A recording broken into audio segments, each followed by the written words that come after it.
तो क्या आपको पता है कि साबुन का झाग हमेशा सफेद क्यों होता है? और क्या आपने कभी ये सोचा है कि चार्जर पर ये निशान क्यों होता है? और आजकल मोटरसाइकिल में हेडलाइट्स बंद क्यों नहीं होती? तो इनके पीछे के रीजन जानकर आप चौंक जाएंगे। तो इस वीडियो को एंड तक जरूर देखना, क्योंकि इस वीडियो में ऐसे ही स्टनिंग फैक्ट्स आप जानने वाले हो। तो इनमें आपको होगी कि क्या बात है। फैक्ट नंबर 1, तो आजकल मोटरसाइकिल की हेडलाइट्स बंद क्यों नहीं होती? तो यह मंत्रालय द्वारा शुरू किया गया एक सुरक्षा उपाय है। यह कई अंतर्राष्ट्रीय देशों में इसका पालन किया जाता है। इसके पीछे का विचार यह है कि पूरे दिन हेडलाइट रखने से भले ही सूरज अच्छा और उज्जवल हो, सड़क पर धूप या वाहनों को देखना आसान हो जाता है। इससे दुर्घटना से भी बचा जा सकता है। इसलिए आजकल मोटरसाइकिल की हेडलाइट्स बंद नहीं होती। तो इस पर आपकी क्या राय है, कमेंट में मुझे जरूर बताना। फैक्ट नंबर 2, तो क्या आपने कभी ये सोचा है कि साबुन का झाग हमेशा सफेद क्यों होता है? तो साबुन चाहे किसी भी कलर का क्यों ना हो, लेकिन झाग हमेशा सफेद ही होता है। इसका साइंटिफिक रीजन ये है कि किसी वस्तु का अपना कोई रंग नहीं होता। उस पर जब प्रकाश की किरणें पड़ती है तो वह बाकी रंगों को सोखकर जिस रंग को परावर्तित करती है वही उसका रंग होता है।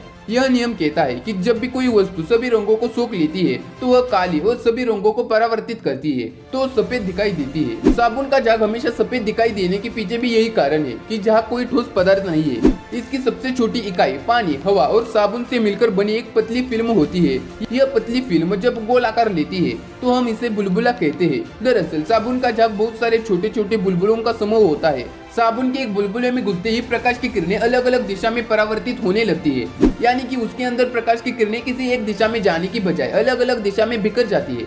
यही कारण है कि साबुन का एक बड़ा बुलबुला हमें पारदर्शी सतरंगी फिल्मों जैसा दिखाई देता है। अगर ऐसे किसी बुलबुले में प्रकाश की किरणें एक ही दिशा में लौटती है तो यह कागज की तरह सफेद दिखाई देगा, और इसी वजह से साबुन का झाग हमेशा सफेद ही दिखाई देता है। फैक्ट नंबर 3, तो क्या आपने कभी ये सोचा है कि छिपकली आखिरी दीवार से गिरती क्यों नहीं? तो इसके पीछे का रीजन जानकर आप चौंक जाएंगे। तो इसके पीछे का साइंटिफिक रीजन ये है कि छिपकलियों के पैरों में बहुत सारे सूक्ष्म रेशाएं होती है जिसे स्टेटे कहा जाता है। इन हर एक स्टेटे में सैकड़ों और अति सूक्ष्म रोम निकलते हैं जिसे स्पेटुला कहते हैं। और ये स्पेटुले जब दीवार के स्पर्श में आता है तो यह वैन डर वाल्स फोर्स पैदा करता है, और इसी बल के जरिए छिपकली दीवार पर आसानी से सटे रह सकती है और आसानी से चलती रहती है और गिरती नहीं। मतलब ऐसा नहीं कि कभी नहीं गिरती। फैक्ट नंबर 4, अगर गलती से किसी व्यक्ति का हाथ हमें अनजाने में छू जाए तो हमें गुदगुदी होने लगती है, लेकिन यदि हम स्वयं अपने शरीर को गुदगुदाते हैं तो किसी प्रकार का प्रतिक्रिया नहीं होती।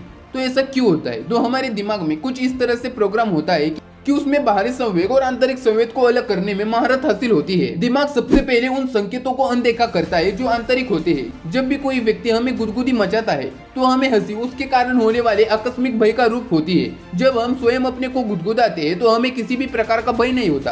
अपने आप को गुदगुदाने पर यह प्रतिक्रिया दिमाग के जिस हिस्से के कारण नहीं हो पाती उसे सेरेबेलम कहते हैं, और यह दिमाग के पिछले हिस्से में मौजूद होता है, और इसी वजह से हमें अपने हाथों से गुदगुदी नहीं होती। फैक्ट नंबर 5, मोबाइल चार्जर पर बने इस सिंबल का क्या मतलब होता है? तो यह घर जैसा निशान बताता है कि यह चार्जर डोमेस्टिक और इंडोर यूज के लिए होता है, यानी कि चार्जर को घर पर इस्तेमाल करने के आधार पर बनाया जाता है। जिस भी प्रोडक्ट पर यह बना होता है तो वो बताता है कि किसी भी डिवाइस को इस्तेमाल करने के लिए 220 वोल्ट की सप्लाई की आवश्यकता होती है, और इसी वजह से इस साइन का उपयोग मोबाइल के चार्जर और अन्य वस्तुओं पर भी होता है।